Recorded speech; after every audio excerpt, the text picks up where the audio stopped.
अब हम शुरू करते हैं हेटेरोसाइक्लिक केमिस्ट्री का अपना नेक्स्ट लेक्चर। हम लोगों ने हेटेरोसाइक्लिक केमिस्ट्री के जो मेन हेटेरोसाइक्लिक कंपाउंड्स थे उनके बारे में स्टडी अपनी कंप्लीट कर चुकी है। इसके अलावा भी कुछ और फ्यूज्ड हेटेरोसाइक्लिक कंपाउंड्स होते हैं, उनको भी हम थोड़ा सा यहाँ पर स्टडी कर लेते हैं। एक बार हम पहले से थोड़ा सा रिकॉल करते हैं या फिर रिकैप करते हैं हम लोगों ने अभी तक क्या क्या पढ़ चुका है। हम लोगों ने जो हमारे पास हेटेरोसाइक्लिक कंपाउंड्स थे, हेटेरोसाइक्लिक कंपाउंड्स जो मेनली आपके कोर्स पे थे, उन सबको स्टडी कर चुका है, जिसमें हम लोगों ने सबसे पहले केमिस्ट्री ऑफ पायरोल स्टडी की, पायरोल के बारे में जाना। उसके बाद हम लोगों ने दूसरे नंबर पर बात की फ्यूरेन, केमिस्ट्री ऑफ फ्यूरेन। फिर हम लोग तीसरे नंबर पर बात कर चुके थे थायोफिन, और जो हमारा पिछला ही लेक्चर था वो लेक्चर था हमारा पिरिडीन से रिलेटेड। तो इतने सारे हेटेरोसाइक्लिक कंपाउंड हमने डिस्कस कर चुके हैं। वैसे कहने को इम्पोर्टेंट तो सारे ही इम्पोर्टेंट हैं, लेकिन इनमें जो सबसे ज़्यादा इम्पोर्टेंट है वो आपके पास पिरिडीन है। पिरिडीन थोड़ा सा ज़्यादा इम्पोर्टेंट है बाकी सभी से। अब आखिरकार हमें और कौन से हेटेरोसाइक्लिक कंपाउंड्स जो हैं थोड़े फ्यूज्ड, उनको स्टडी करना है, तो उनको थोड़ा सा देख लेते हैं। और जो हेटेरोसाइक्लिक कंपाउंड्स हैं जिसमें हम लोग एक कंपाउंड पढ़ेंगे इंडोल, केमिस्ट्री ऑफ इंडोल, और एक कंपाउंड हम पढ़ेंगे क्यूनोलिन। इन दो कंपाउंड्स को हम अलग से और डिस्कस करने जा रहे हैं। इसकी केमिस्ट्री भी हम और अच्छे से बढ़िया से डिस्कस करेंगे। तो जिसमें हम लोग सबसे पहले अपने इस लेक्चर में स्टार्ट करते हैं केमिस्ट्री ऑफ इंडोल। इंडोल की बातों को शुरू करते हैं हम लोग, और इंडोल में सबसे पहले जो हम डिस्कस करेंगे, एक बार तो पहले मैं हेडिंग लिख देता हूं, इंडोल। इसमें जो हम सबसे पहले यहां पर डिस्कस करेंगे वो हमारा है स्ट्रक्चर। सबसे पहले आपको स्ट्रक्चर ही बनाना आना चाहिए। जितने भी आप यहाँ पर हेटेरोसाइक्लिक कंपाउंड्स की केमिस्ट्री पढ़ रहे हो, उसमें जो मोस्ट इंपॉर्टेंट पार्ट है उनका स्ट्रक्चर, उनकी स्ट्रक्चर्स में फिर नंबरिंग।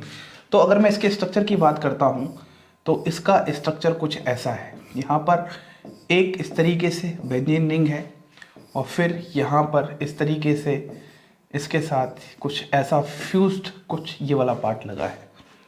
अब जरा आप ध्यान से देखना, अगर आप इसको इतने वाले पार्ट को थोड़ा सा गौर फरमाओगे, इतने वाले पार्ट को, तो आपको ये कुछ कुछ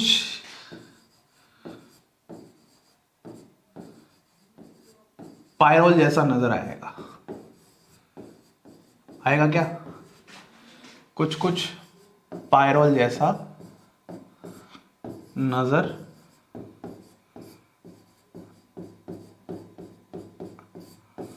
आएगा। और ये साथ में क्या है, इसके बेंजीन रिंग है। इसीलिए इंडोल का जो दूसरा नाम पड़ जाता है वह पड़ जाता है बेंजोपायरोल।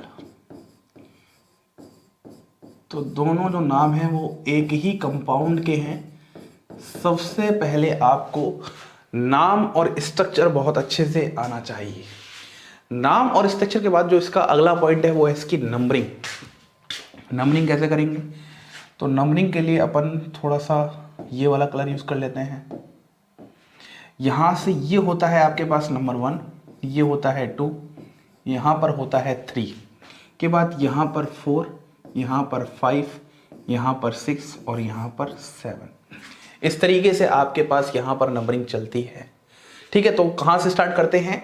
जो आपके पास बेंजीन के साथ फ्यूज्ड पार्ट है उसका जो नाइट्रोजन है उससे नंबरिंग स्टार्ट होती है, और इस तरीके से आपकी नंबरिंग चलेगी। तो सबसे पहले आपको ये अच्छे से समझ में आना चाहिए कि पायरोल का स्ट्रक्चर, मतलब बेंजोपायरोल का स्ट्रक्चर क्या है, और बेंजोपायरोल को ही हम क्या कहते हैं? इंडोल कहते हैं। अब इसमें जो हम आगे स्टडी करेंगे वो सबसे पहले हम यहाँ पर स्टडी करेंगे केमिकल प्रॉपर्टीज। केमिकल प्रॉपर्टीज देखो, इंडोल जो है वो एक तरीके से पायरोल जैसा नजर आ रहा है। तो रेजोनेटिंग स्ट्रक्चर भी कुछ कुछ पायरोल जैसी ही बनेंगी। तो सबसे पहली बात तो ये आपको यहाँ पर एकदम दिमाग में फिक्स कर लेना है, जो रिएक्शंस लगभग पायरोल दिखाता था वैसी ही रिएक्शन आपके पास ये कंपाउंड भी दिखाएगा। तो ये कंपाउंड भी आपके पास इलेक्ट्रोफिलिक सब्स्टिट्यूशन रिएक्शन दिखाने वाला है। अगर ये इलेक्ट्रोफिलिक सब्स्टिट्यूशन रिएक्शन दिखाने वाला है, इसका मतलब मैं यहाँ पर अब आपको बहुत अच्छे से एक बात समझाने वाला हूँ कि सर इलेक्ट्रोफिलिक सब्स्टिट्यूशन रिएक्शन तो दिखाएगा, लेकिन आखिरकार वह जो इलेक्ट्रोफाइल आएगा वह किस पोजीशन पर अटैक करेगा, ये बात सबसे ज़्यादा इंपॉर्टेंट है। ये आपके पास नंबर 1, ये 2, ये 3 इस तरीके से है। तो या तो आपके पास थर्ड पोजीशन पर अटैक कर सकता है या फिर आपके पास सेकंड पोजीशन पर अटैक कर सकता है। तो इसको समझने के लिए हम यहाँ पर इसकी दोनों ही पॉसिबिलिटीज़ को एक बार चेक कर लेंगे। ज़रा चेक करते हैं। सबसे पहले हम इलेक्ट्रोफाइल यहाँ भी लेके आ चुके हैं, फिर हम इलेक्ट्रोफाइल यहाँ भी लेके आ चुके हैं। एक बार सबसे पहले हम इलेक्ट्रोफाइल का अटैक करवाते हैं, अटैक ऑन सेकेंड पोजीशन। एक बार मैं इलेक्ट्रोफाइल का अटैक करवाता हूं सेकेंड पोजीशन पर, और एक बार मैं इलेक्ट्रोफाइल का अटैक करवाता हूं attack on third position.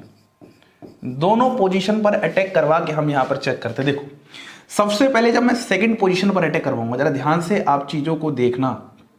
Second position पर अटैक करवाने का तरीका क्या होगा, मैं यहां पर समझाता हूं, यहां पर समझाता हूं तो थोड़ा आसान हो जाएगा। ठीक है, मैं फिर से बना देता हूं, इस चीज को थोड़ा सा इलोबरेटिव मैनर में सिखा दूंगा। देखो ये आपके पास यहां पर ऐसा कुछ है, ऐसा, और यहां पर कुछ आपके पास ऐसा है, यहां पर ऐसा और यहां पर ऐसा। हम जब यहां पर इलेक्ट्रोफाइल लेके आएंगे, हमें क्या करना है, इलेक्ट्रोफाइल को इस पोजीशन से अटैक करवाना है। तो इस पोजीशन से अटैक करवाने का तरीका ये कुछ ऐसा होगा, ये बॉन्ड यहाँ, ये बॉन्ड यहाँ और ये वाला बॉन्ड यहाँ। ठीक है, जब आप इस तरीके से करवाओगे, इस तरीके से करवाओगे, देखो इस स्टेप में मैं समझा सकता था, लेकिन फिर थर्ड वाले के लिए मुझे अलग बनाना पड़ता, इसलिए मैंने एक बार फिर से ये ले लिया। ठीक है, जब ऐसे करवाओगे तो आपके पास क्या बन जाएगा, ये ऐसे ऐसे, यहाँ पर ऐसे, यहाँ पर आ जाएगा NH, यहाँ ऐसे, यहाँ ऐसे, यहाँ पॉजिटिव, और यहाँ पर डबल बॉन्ड, और यहाँ पर आ जाएगा E, और यहाँ पर H। मतलब जो आपके पास इलेक्ट्रोफाइल आया है वो इलेक्ट्रोफाइल किस पोजीशन पर आया है, वह इलेक्ट्रोफाइल सेकंड पोजीशन पर आया है। सबसे पहली बात तो ये हो चुकी है।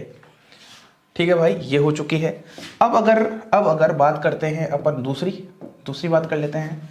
क्या कर सकते हैं, थर्ड पोजीशन पर अटैक करवाना है। थर्ड पोजीशन बोले तो इस वाली पोजीशन पर अटैक करवाना है, दोनों पोजीशन पर अटैक करवा के चेक करवाऊंगा मैं। तो इस पे अटैक कैसे होगा, इस पे अटैक कैसे होगा जरा देखना ध्यान से।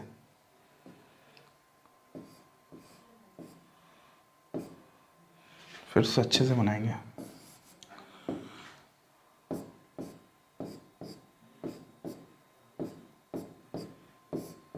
दिख तो सभी रहा होगा ना, सभी लोगों को रहा होगा। ये ऐसे था और ये ऐसे था। अपन यहाँ पे इलेक्ट्रोफाइल लेके आ चुके हैं। अब बताओ कैसे करोगे। अब आपके पास ये रेड कलर का पेन आ गया यहाँ पर, ये नाइट्रोजन के लोन पेयर सबसे पहले यहाँ जाएंगे और ये यहाँ पर मूव करेगा। जब ये यहाँ पर मूव करेगा तो आपको कुछ ऐसा नज़र आएगा,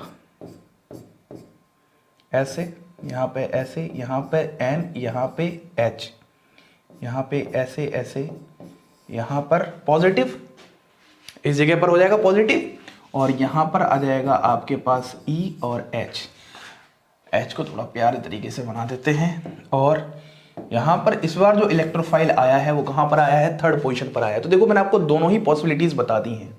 एक तो पॉसिबिलिटी मैंने आपको तब बताई है जब आपके पास सेकंड पोजीशन पर अटैक होगा, और एक पॉसिबिलिटी तब बताई है जब आपके पास थर्ड पोजीशन पर अटैक होगा। अब थोड़ा सा आप यहाँ पर ध्यान दीजिएगा। ये जो आपके पास फॉर्म है, ये फॉर्म आपके पास कीनोनॉइड फॉर्म है, कीनोनॉइड फॉर्म है। कैसे, इस वाले पार्ट को जरा ध्यान से देखना, इस वाले पार्ट को, ये जो मैं बता रहा हूं कीनोनॉइड फॉर्म है।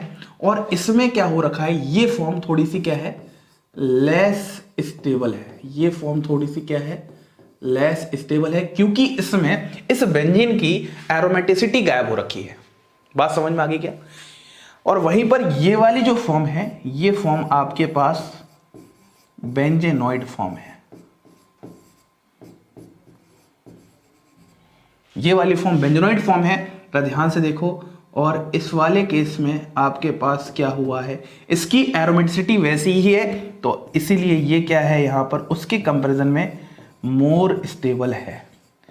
और हम लोगों ने एक थंब रूल बहुत अच्छे से पढ़ा है कि जब भी कोई रिएक्शन किसी रिएक्शन इंटरमीडिएट के थ्रू होकर जाती है, बनने वाला रिएक्शन इंटरमीडिएट अगर ज्यादा स्टेबल होगा तो रिएक्शन उससे ज्यादा जल्दी भी जाएगा और उससे प्रोडक्ट भी ज्यादा मेजर बनेगा। तो कहने का मतलब यह है, अगर मैं इससे फाइनल एक ऑब्जर्वेशन निकालता हूं कि जब हमारे पास इंडोल होगा, उस इंडोल पे जब इलेक्ट्रोफाइल अटैक करेगा तो किस पोजीशन को ज्यादा प्रेफर करेगा, तो हम बोलेंगे वह थर्ड पोजीशन को ज्यादा प्रेफर करेगा ओवर सेकंड पोजीशन, क्योंकि सेकंड पोजीशन में क्विनोनाइड फॉर्म बनता है और क्विनोनाइड फॉर्म लेस स्टेबल होती है as compare to benzenoid form, क्योंकि बेंजोनाइड फॉर्म में एरोमेटिसिटी मेंटेन्ड है। इस बात को हम यहां पर मेंशन कर सकते हैं। इस कलर से मैं बहुत सारे कलर यूज कर लेता हूं। इस वाली फॉर्म में आपके पास क्या है, इस वाली फॉर्म में आपके पास एरोमेटिसिटी मेंशन्ड है, एरोमेटिसिटी मेंटेन्ड है, और ऊपर वाले में क्या है, एरोमेटिसिटी मेंटेन्ड नहीं है। तो ये बात सबसे पहले आपको समझ में आनी चाहिए। तो अगर मैं नोट में फाइनल ऑब्जर्वेशन आप लोगों को बताऊं, NOTE नोट, तो हम ये बोलेंगे कि इंडोल में सबसे पहले थर्ड पोजीशन पर इलेक्ट्रोफाइल प्रेफर करेगा over second position. This is the final observation, या फिर आप कह सकते हो कंक्लूजन। अब हम आगे बढ़ते हैं जहां पर हम इंडोल की रिएक्शंस को पढ़ेंगे। अभी तक हमने सबसे पहले इंडोल के स्ट्रक्चर को जाना, फिर हमने इंडोल की केमिकल प्रॉपर्टीज में ESR की आखिरकार इलेक्ट्रोफाइल अटैक कहां करेगा उस बात को समझा। अब आखिरकार कौन कौन सी रिएक्शंस हैं जिनको हमें यहां पर इंडोल के केस स्टडी करना है। तो एक बार हम थोड़ा सा रिएक्शंस को लिख लेते हैं। रिएक्शंस वैसे मेनली जो आपके पास रिएक्शंस हैं वो इलेक्ट्रोफिलिक सब्स्टिट्यूशन रिएक्शन है, लेकिन इसके साथ साथ कुछ और भी रिएक्शन आपको यहाँ पर देखने को मिल सकती है। रिएक्शन ऑफ इंडोल में आपको सबसे पहली जो रिएक्शन देखने को मिलेगी वह मिलेगी Vilsmeier Haack reaction. Vilsmeier Haack reaction है ना, आप इससे पहले ही फेमिलियर हो। दूसरी रिएक्शन जो आपको देखने को मिलेगी वह मिलेगी मैनिच रिएक्शन, यह भी आप पहले से जानते हो। तीसरी रिएक्शन जो आपको मिलेगी देखने को हैलोजनेशन, ये तो आपने सुना ही है पहले से। फोर्थ रिएक्शन जो मिलेगी वो मिलेगी सल्फोनेशन। फिफ्थ रिएक्शन जो होगी वो होगी फ्रीडल क्राफ्ट्स एसाइलेशन रिएक्शन। इस रिएक्शन को हम पढ़ेंगे। जितनी भी ये रिएक्शन जिसको मैं अभी बता रहा हूं, ये सारी ही रिएक्शन जो है, ये सारी ही इलेक्ट्रोफिलिक सब्स्टिट्यूशन रिएक्शन है। बाकी इसके बाद और जो रिएक्शन आपको मैं बताऊंगा, हम लोग ऑक्सीडेशन रिएक्शन की भी बात कर लेंगे और इसी के साथ हम लोग रिडक्शन रिएक्शन की ही भी बात कर लेंगे। तो ये कुछ पॉपुलर रिएक्शंस हैं जो कि आपको इंडोल के केस में स्टडी करनी है। तो चलिए शुरू करते हैं डायरेक्ट, है ना, ज़्यादा टाइम वेस्ट किए बिना। तो सबसे पहली रिएक्शन जो आपकी है वह है विल्स मेयर हैक रिएक्शन। अब इन सब के बारे में आपको मुझे ज़्यादा कुछ नहीं समझाना है। आप सबको पहले मैंने पायरोल की ही केमिस्ट्री में बहुत डिटेल में सारी बातें बता दी हैं। हम बात कर रहे हैं विल्स मेयर हैक रिएक्शन की, और विल्स मेयर हैक रिएक्शन में होता क्या है इस बात को समझते हैं। बहुत सिंपल सी केमिस्ट्री है इसकी। सबसे पहले हम यहां पर क्या बना लेंगे, इंडोल बना लेंगे। सबसे पहले हम यहां पर इंडोल बना लेंगे। लो भैया इंडोल बनाते हैं। तो कम से कम सबसे पहले आपको सभी को इंडोल बनाना तो आ जाना ही चाहिए। ऐसा हो गया इंडोल। अब सामने हम क्या लेके आ रहे हैं, POCl3। यहां पर आपके पास DMF है और फिर हमने H2 ले लिया। ये आपके पास पहला स्टेप और ये आपके पास दूसरा स्टेप। आगे समझ में, अगर ये बात आपको समझ में आ चुकी है, आपको अच्छे से पता ही है, ये जो पूरा ग्रुप है ना, यहां से ये तो वर्कअप होता आपको पता ही है। तो इस पूरे कार्यक्रम की वजह से आपके पास CHO ग्रुप का इंट्रोडक्शन होगा। अब सवाल ये है कि उस ग्रुप का इंट्रोडक्शन कहां होगा, तो ये इससे पूछना पड़ेगा। ये बताएगा ये पोजीशन फर्स्ट है, ये पोजीशन सेकंड है, ये पोजीशन थर्ड है। तो हमें पता है कि थर्ड पोजीशन की रिएक्टिविटी ज़्यादा होती है as compare to second position in case of pyrrole. तो हम बोल देंगे सर हमारे पास जो यहाँ पर फाइनल आंसर आ जाएगा, वह फाइनल आंसर हमारे पास यहाँ पर कुछ ऐसा आ जाएगा। यहाँ पर NH है, यहाँ पर ऐसे, यहाँ पर ऐसे और यहाँ पर इस वाली पोजीशन पर बोले तो थर्ड पोजीशन पर CHO ग्रुप का इंट्रोडक्शन हो जाएगा। बहुत ही सिंपल रिएक्शन, कुछ दिमाग आपको नहीं लगाना, कुछ मैकेनिज्म में नहीं पढ़ना, बस आपको ये पता होना चाहिए कौन है और कहाँ जाएगा, बस इतना। इससे आपकी सारी चीजें क्लियर हो जाएंगी। ठीक है, एकदम अच्छे से, कोई दिक्कत नहीं है, बोलो। ठीक है, अब हम नेक्स्ट रिएक्शन की तरफ बढ़ते हैं जो है हमारे पास मैनिच रिएक्शन। तो हमारे पास जो नेक्स्ट रिएक्शन होगी वह है Mannich reaction. Second reaction is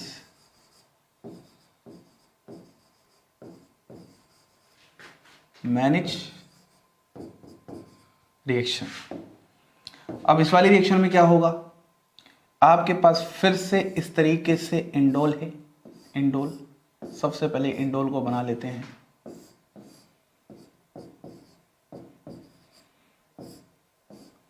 और यहां पर आपके पास है HCHO HNME2 और यहां पर है H+।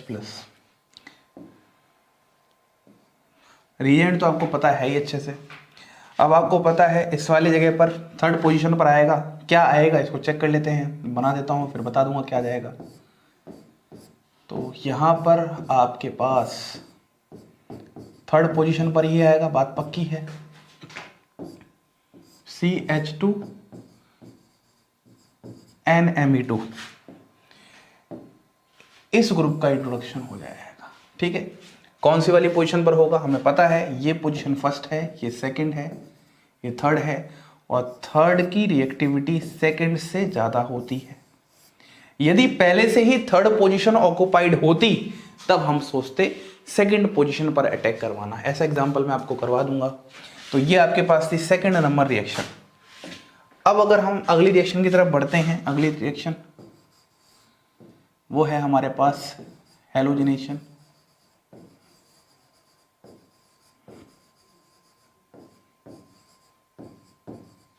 तो हैलोजिनेशन रिएक्शन में आपके पास क्या है, देखो जरा ध्यान से। फिर से आपके पास यहां पर ये इंडोल है। सबसे पहले इंडोल बनाना सीख जाइए आप सभी लोग, ऐसे। और फिर यहां पर इस बार हम क्या कर लेते हैं, ऐसा लिख देते हैं Br2PySO2Cl2। जैसे ही ये करेंगे वैसे ही आपके पास जो फाइनल आंसर आ जाएगा। सिंपल सी बात है, सबसे पहले ये तो पता चल ही गया है अटैक कौन सी पोजीशन पर होगा। अटैक आपके पास इस पोजीशन पर होगा, तो यहां पर क्या जाएगा Br। और यहां पर SO2Cl2 क्या करता है, SO2Cl2 भी क्लोरीन को जनरेट करता है जिस तरीके से NVS ब्रोमीन को जनरेट करता है। ठीक है, तो यहां पर NH ऐसे ऐसे और यहाँ पर आ जाएगा Cl। तो थोड़ा सा रिएजेंट का आपको ध्यान रखना पड़ेगा, ठीक है। ये आपके पास थर्ड रिएक्शन ऑफ इंडोल थी। थर्ड रिएक्शन के बाद फोर्थ रिएक्शन की अगर अपन बात कर रहे हैं तो फोर्थ रिएक्शन है हमारे पास सल्फोनेशन। Sulphonation reaction. अब यहाँ पे थोड़ी सी इंटरेस्टिंग बात आपको देखने को मिलने वाली है, देखना कैसे। सल्फोनेशन रिएक्शन में सबसे पहले आपके पास फिर से आपने इंडोल बना लिया, ये आपके पास इंडोल है ऐसा, ठीक है, एकदम समझ में आ रहा हो अच्छे से। और यहां पर आप क्या ले लो, फ्यूमिंग H2SO4 ले लो। इसका मतलब SO3 वगैरह इसके साथ मिक्स होगा तो इसी को बोलते हैं आप सल्फोनेटिंग एजेंट, ले सकते हो। तो यहां पर आपके पास दो आंसर देखने को मिलते हैं। एक आंसर तो आपको समझ में आ ही रहा होगा, सबसे पहले थर्ड पोजीशन पर अटैक करवा दो SO3H। और एक आंसर आप लोग बोल रहे होंगे सर ये माइनर आ जाएगा और क्या, यहां पर N, यहां पर, इसको थोड़ा मैं नीचे की तरफ बना देता हूं ताकि आप सभी लोगों को दिखे। तो एक आंसर आपके पास कुछ ऐसा आ जाएगा, यहाँ पर N, यहाँ पर H और यहाँ पर आ जाएगा SO3H। अब देखो इंटरेस्टिंग बात क्या है, ये थोड़ा सा आपको यहाँ पर ध्यान रखना पड़ेगा। एक अच्छा एग्जाम्पल है, थोड़े से चांद तारे आप लगा लो, ठीक है। इस वाले में इंटरेस्टिंग बात क्या है, देखो आपके पास ये जो ग्रुप यहाँ पर लगा है ये थर्ड पोजीशन पर लगा है और ये वाला जो ग्रुप लगा है ये सेकंड पोजीशन पर लगा है। तो आप जनरली क्या बोलोगे, सर ये क्या होना चाहिए, मेजर होना चाहिए, और ये क्या होना चाहिए, माइनर होना चाहिए। लेकिन ऐसा नहीं है, जस्ट रिवर्स है। समझाता हूं। यहां पर ये जो है ये आपके पास क्या है, माइनर है, और यहां पर ये जो है ये आपके पास क्या है, मेजर है। अब आपको थोड़ा सा यहां पे झटका लगा होगा, आप बोल रहे हो सर सबसे ज्यादा रिएक्टिविटी थर्ड पोजीशन पर होती है एज कंपेयर टू सेकंड। मैं बोलूंगा बिल्कुल हाँ जी ऐसा ही होता है। तो सर तो सबसे पहले जो अटैक होगा वो थर्ड पर होना चाहिए, वहां से मेजर प्रोडक्ट मिलना चाहिए। तो मेजर नहीं, वहां से माइनर मिल रहा है और यहां से मेजर मिल रहा है। तो यार जिंदगी में सिर्फ एक चीज नहीं होती, बहुत सारे ड्राइविंग फैक्टर्स होते हैं, बहुत सारे ड्राइविंग फोर्सेस होती हैं। एक्चुअली इस वाले को थोड़ा सा मैं यहां पर समझाऊं, इस वाले को थोड़ा सा मैं अच्छे से स्ट्रक्चर के थ्रू और अच्छे से समझाऊं तो एक्चुअली कहानी अब आपको समझ में आएगी। देखो यहाँ पर क्या होता है, ये आपके पास बेंजीन है, ये समझ में आ चुका है।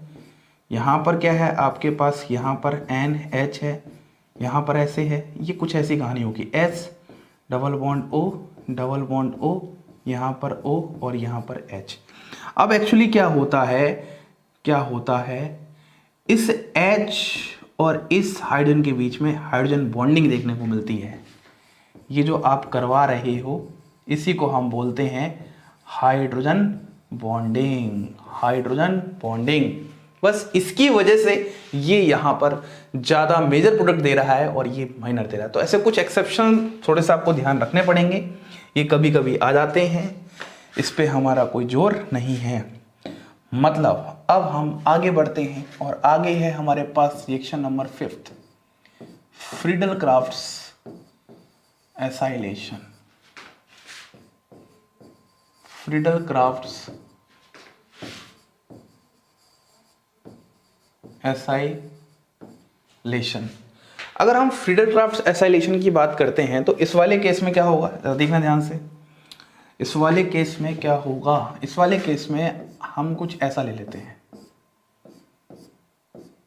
सबसे पहले इंडोल बना लेते हैं, यहाँ पर NH है और इस बार मैं इसकी पहले से ही थर्ड पोजीशन को ऑक्युपाइड कर देता हूँ और यहाँ पर हम ले लेते हैं AC2O ZnCl2, ऐसा कुछ ले लिया हमने, ठीक है। अब देखो इंटरेस्टिंग बात क्या होने वाली है, यहाँ पर जब आपके पास थर्ड पोजीशन पर कोई ग्रुप लगा हो, मतलब थर्ड पोजीशन ऑक्युपाइड हो, तब उस केस में मजबूरी में आपके पास सेकंड पोजीशन पर रिएक्शन देखने को मिलती है। अरे वैसे मेजर प्रोडक्ट तो आपको इस वाले केस में थर्ड पर ही मिलने वाला था, लेकिन क्योंकि यहाँ पर पहले से ही आपके पास थर्ड पोजीशन पर ये वाला ग्रुप लगा था, थर्ड पोजीशन ऑक्युपाइड थी, इसीलिए इस वाले केस में आपको ये वाला आंसर देखने को मिला। तो ये बात याद रखना, जब थर्ड पोजीशन ब्लॉक्ड हो तो उस केस में जो आपका आंसर आएगा वह सेकंड पोजीशन पर अटैक करके ही आने वाला है। अगले रिएक्शन की तरफ बढ़ते हैं। अगला रिएक्शन है हमारे पास ऑक्सीडेशन रिएक्शन। इसको तो एज इट इज याद करना है, इसमें कुछ भी बड़ी बात नहीं है। मोस्टली जो रिएक्शंस हैं वो आपको ध्यान ही रखनी है, क्या होता है कैसे होता है ना। जो टिपिकल पार्ट था वो आपको मैंने पहले ही पढ़ा दिया है, तो इतना आप कुछ टिपिकल बचा नहीं है इस टॉपिक में। थोड़ा सा इंडोल का स्ट्रक्चर ही याद करने में दिक्कतें होती हैं, उसके बाद कुछ भी दिक्कत आपको नहीं आनी चाहिए। यहाँ पर ये ऐसा हो जाएगा और हम यहाँ पर क्या ले लें, KMnO4 ले लें, और साथ में अगर मैं H+ भी ले लूँ तो ये एक स्ट्रॉन्ग ऑक्सीडाइजिंग एजेंट हो जाएगा। तो हम यहाँ पर एक जो इसका पॉसिबल प्रोडक्ट बना सकते हैं वह कुछ ऐसा बना सकते हैं, यहाँ पर CHO और यहाँ पर NHCHO, ये आपके पास आ जाएगा। इसको थोड़ा सा आपको ध्यान रखना पड़ेगा, ठीक है। अब ऐसे ही एक लास्ट रिएक्शन की अपन और बात कर लेते हैं। लास्ट रिएक्शन की और बात कर लेते हैं, वो है हमारे पास रिडक्शन रिएक्शन। क्या होता है रिडक्शन रिएक्शन में, देखो जरा ध्यान से। आपके पास यहाँ पर क्या है, इंडोल है, इंडोल, और इस इंडोल के सामने आप यहाँ पर क्या कर रहे हो, एक बार तो आपने लिया SN+HCl और एक बार आपने ले लिया H2+PT, ये ले लिया, सिंपल सी बात है। अब बताओ इस वाले केस में क्या होगा, क्या देखने को मिलेगा। देखो अगर मैं आपको एक बात यहाँ पर बताऊँ, ये और ये, इन दोनों में ये थोड़ा सा क्या होता है, स्ट्रॉन्ग रिड्यूसिंग एजेंट होता है।